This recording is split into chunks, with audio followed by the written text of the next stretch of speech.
धृतराष्ट्र बोले, हे संजय, धर्मभूमि कुरुक्षेत्र में एकत्रित युद्ध की इच्छा वाले मेरे और पांडु के पुत्रों ने क्या किया। संजय बोले, उस समय राजा दुर्योधन ने व्यूह रचना युक्त पांडवों की सेना को देखा और द्रोणाचार्य के पास जाकर यह वचन कहा है, आचार्य, आपके बुद्धिमान शिष्य द्रुपद पुत्र धृष्टद्युम्न द्वारा व्यूहाकार खड़ी की हुई पांडु पुत्रों की इस बड़ी भारी सेना को देखिए। इस सेना में बड़े बड़े धनुषों वाले तथा युद्ध में भीम और अर्जुन के समान शूरवीर सात्यकी और विराट तथा महारथी राजा द्रुपद हैं। धृष्टकेतु और चेकितान तथा बलवान काशीराज, पुरुजित, कुंतीभोज और मनुष्यों में श्रेष्ठ शैव्य पराक्रमी युधामन्यु तथा बलवान उत्तमौजा, सुभद्रा पुत्र अभिमन्यु एवं द्रौपदी के पांचों पुत्र, ये सभी महारथी हैं। हे ब्राह्मण श्रेष्ठ, अपने पक्ष में भी जो प्रधान वीर हैं उनको आप जान लीजिए। मेरी सेना के जो सेनापति हैं, आपकी जानकारी के लिए उनको बतलाता हूं। आप द्रोणाचार्य और पितामह भीष्म तथा कर्ण और संग्राम विजय कृपाचार्य तथा अश्वत्थामा, विकर्ण और सोमदत्त का पुत्र भूरिश्रवा और भी बहुत से शूरवीर जिन्होंने मेरे लिए अपने जीवन की आशा त्याग दी है, अनेक प्रकार के शस्त्रास्त्रों से सुसज्जित और सभी युद्ध में कुशल हैं। भीष्म पितामह द्वारा रक्षित हमारा सैन्य बल पर्याप्त नहीं है और भीम द्वारा रक्षित इन लोगों का यह सैन्य बल पर्याप्त अधिक है। इसलिए सब मोर्चों पर अपनी अपनी जगह स्थित रहते हुए आप सभी लोग भीष्म पितामह की ही सब ओर से रक्षा करें। उस दुर्योधन के हृदय में हर्ष उत्पन्न करते हुए कौरवों में श्रेष्ठ प्रतापी पितामह भीष्म ने उच्च स्वर से सिंहनाद करते हुए शंख बजाया। इसके पश्चात सफेद घोड़ों वाले उत्तम रथ में बैठे हुए भगवान श्री कृष्ण और अर्जुन ने भी अलौकिक शंख बजाए। गवान श्री कृष्ण ने पांचजन्य, अर्जुन ने देवदत्त और भयानक कर्म वाले भीमसेन ने पौंड्र नाम वाला महाशंख बजाया। कुंती पुत्र राजा युधिष्ठिर ने अनंत विजय और नकुल सहदेव ने सुघोष और मणिपुष्पक नाम वाले शंख बजाए। हे राजन, श्रेष्ठ धनुष वाले काशीराज और महारथी शिखंडी एवं धृष्टद्युम्न, राजा विराट और अजय सात्यकी, द्रुपद एवं द्रौपदी के पांचों पुत्र और बड़ी भुजाओं वाले सुभद्रा पुत्र अभिमन्यु ने पूरी तरह से अपने अपने शंख बजाए। उस भयानक शब्द ने आकाश और पृथ्वी को भी गुंजाते हुए धृतराष्ट्र के पुत्रों के हृदय विदीर्ण कर दिए। हे राजन, इसके बाद कपिध्वज अर्जुन ने धृतराष्ट्र संबंधियों को व्यूह में स्थित होकर शस्त्र चलाने के लिए तैयार देखकर धनुष उठाकर सबके हृदय के स्वामी भगवान श्री कृष्ण से यह वचन कहा, हे अच्युत, मेरे रथ को दोनों सेनाओं के बीच में खड़ा कीजिए और जब तक कि मैं युद्ध क्षेत्र में स्थित इन विपक्षी योद्धाओं का निरीक्षण न कर लूं कि इस युद्ध में मुझे किन किन के साथ युद्ध करना योग्य है। दुर्बुद्धि दुर्योधन का युद्ध में प्रिय चाहने वाले जो राजा युद्ध की इच्छा से इस सेना में आए हैं, उनको मैं देखना चाहूंगा। संजय बोले, अर्जुन के द्वारा इस प्रकार कहे जाने पर भगवान श्री कृष्ण ने दोनों सेनाओं के बीच में उस उत्तम रथ को खड़ा कर दिया और कहा, हे पार्थ, युद्ध के लिए एकत्रित हुए इन कौरवों, प्रमुख रूप से भीष्म और द्रोणाचार्य तथा संपूर्ण राजाओं को देखो। इसके बाद पृथापुत्र अर्जुन ने उन दोनों ही सेनाओं में स्थित पिता, ताऊ चाचा, पितामह, आचार्य, मामा, भाई, पुत्र, पौत्र मित्र, ससुर और सुहृदों को देखा। उपस्थित उन सभी बंधुओं को देखकर वे कुंती पुत्र अर्जुन अत्यंत करुणायुक्त होकर शोक करते हुए यह बोले। अर्जुन बोले, हे कृष्ण, यहाँ मैं युद्ध के अभिलाषी स्वजनों को ही देखता हूँ।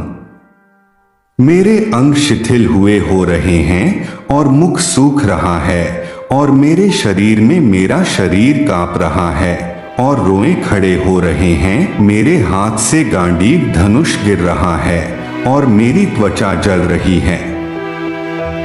मैं खड़ा रहने में भी असमर्थ हो रहा हूँ। मेरा मन भ्रमित सा हो रहा है। हे केशव, मैं लक्षणों को भी विपरीत ही देख रहा हूँ और युद्ध में स्वजनों को मारकर किसी प्रकार से कल्याण भी नहीं देखता।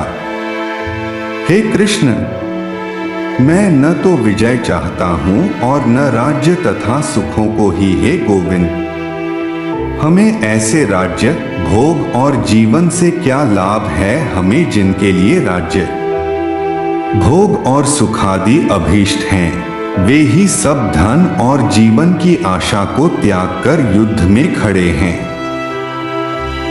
आचार्यगण, पिता ताऊ चाचा, पुत्र और पितामह और मामा, ससुर, पौत्र, साले तथा और भी संबंधी है। मधुसूदन, इनके द्वारा मुझे मारने पर भी अथवा तीनों लोकों के राज्य के लिए भी मैं इन सबको नहीं मारना चाहता। फिर पृथ्वी के लिए तो बात ही क्या है।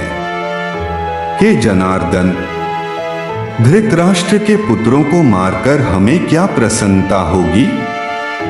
इन आतताइयों को मारकर तो हमें पाप ही लगेगा। आग लगाने वाला, विष देने वाला, हाथ में शस्त्र लिए हुए, धन छीनने वाला, जमीन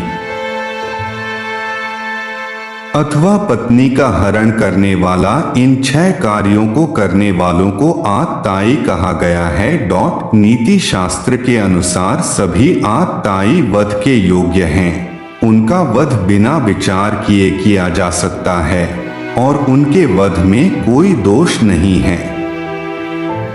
इसलिए हे माधव, हमारे लिए अपने ही बांधव धृतराष्ट्र पुत्रों को मारना उचित नहीं है, क्योंकि अपने ही कुटुंब को मारकर हम कैसे सुखी होंगे।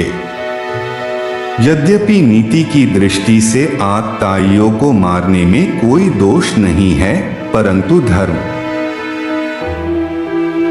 की दृष्टि से इनकी सेना में उपस्थित पितामह और आचार्य आदि का वध करना दोषमय है। धर्म नीति से प्रबल है, इसलिए हमें ऐसा नहीं करना चाहिए।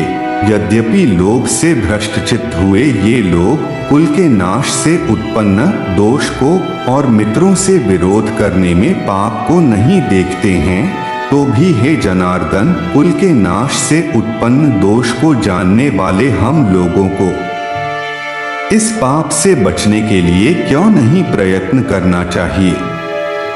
कुल के नाश से सनातन कुल धर्म नष्ट हो जाते हैं और धर्म का नाश हो जाने पर संपूर्ण कुल में अधर्म बढ़ जाता है।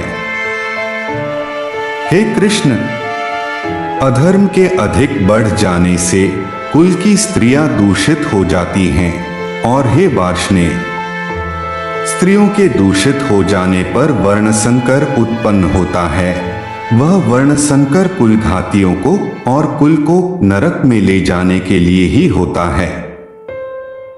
पिंड और जलदान की क्रिया अर्थात श्राद्ध और तर्पण से वंचित उनके पितर भी अधोगति को प्राप्त होते हैं। वर्णसंकरता के कारण होने वाले इन दोषों से कुलघातियों के सनातन कुल धर्म और जाति धर्म नष्ट हो जाते हैं।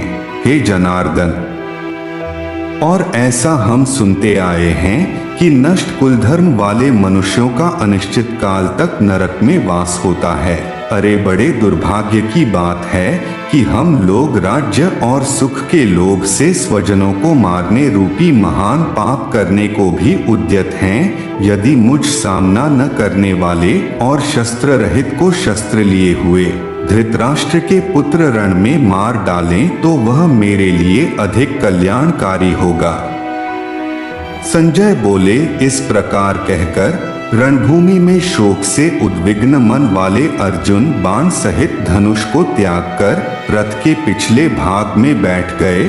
आत्मज्ञानी गुरु अपने समक्ष बैठे हुए श्रद्धावान और योग्य शिष्य को उसकी मानसिक शांति के लिए ब्रह्मा प्राप्ति रूप उपनिषद का उपदेश करते हैं। यहाँ साक्षात वासुदेव श्री कृष्ण स्वयं गुरु हैं और श्री अर्जुन उनके शिष्य। कपिध्वज अर्जुन की उत्कृष्ट योग्यता के कारण स्वयं भगवान ही उनको यह उपदेश दे रहे हैं। श्री हनुमान बल, बुद्धि, भक्ति इत्यादि सद्गुणों में सबसे वरिष्ठ माने गए हैं। उनको अपनी ध्वजा में धारण करने वाले श्री अर्जुन को साधकों में श्रेष्ठ समझना चाहिए। गीता के उपदेशक उपदेश सुनने वाले, विषय, परिस्थिति आदि सभी विशिष्ट हैं, इसलिए इसको समस्त उपनिषदों में श्रेष्ठ और उनका सारस्वरूप माना गया है।